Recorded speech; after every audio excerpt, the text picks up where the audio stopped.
Hello ওয়ালাইকুম আসসালাম guys, কেমন আছেন সবাই? আশা করি আপনারা সবাই অনেক ভালো আছেন।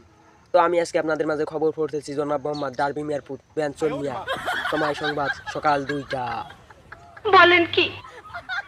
আজকের খবর হচ্ছে 2.5 হাত 5.5 ফুট 6 ইঞ্চি 320 কেজি ওজনের 1961 সালে বোয়াল মাছের সাথে কাতলা মাছের যুদ্ধ।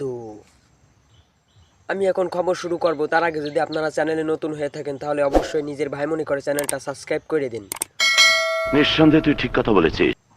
বেশি কথা না করে আজকের খবরটা শুরুই করা যাক। এই সময় কম, শুরু করো। আজ সকাল 2টের সময় জানা যায় একটি কাতলা মাছ পানির উপরে ঘুমিয়েছিল। তখন একটি বোয়াল মাছ এসে তাকে দাড়ি দিয়ে একটা বাড়ি দিয়ে একটা কলা গাছের মাথায় উঠে দেয়। সে সেখানেই ইন্তেকাল করে। শোনা গো, আমার খুব কষ্ট যে বলো। এরপর কাতলা মাছের যত দল বল ছিল তারা সবাই বোয়াল মাছকে ধরে হামলা করে। তারপর তার দাড়ি ধরে ঘুরাতে ঘুরাতে পানির তলে চুবিয়ে ধরে।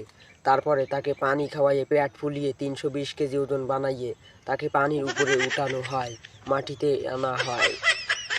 বলেন কি?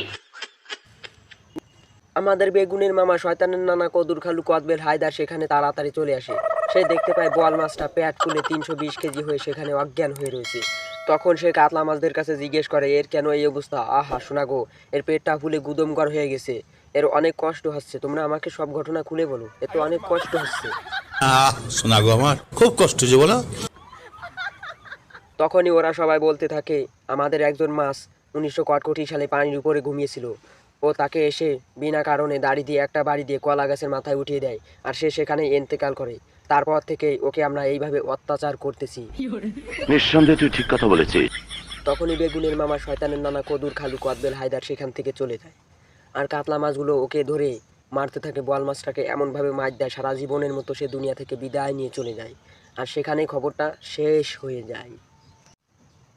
তো আশা করি আপনাদের মাঝে আজকের খবরটা ভালোই লাগে নাই।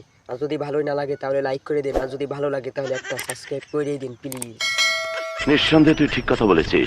তো আমি আবার আপনাদের মাঝে ফিরে আসব নতুন নতুন ফানুস খবর নিয়ে 2000 টাক সালে। 2000 টাক সালে। বলেন কি?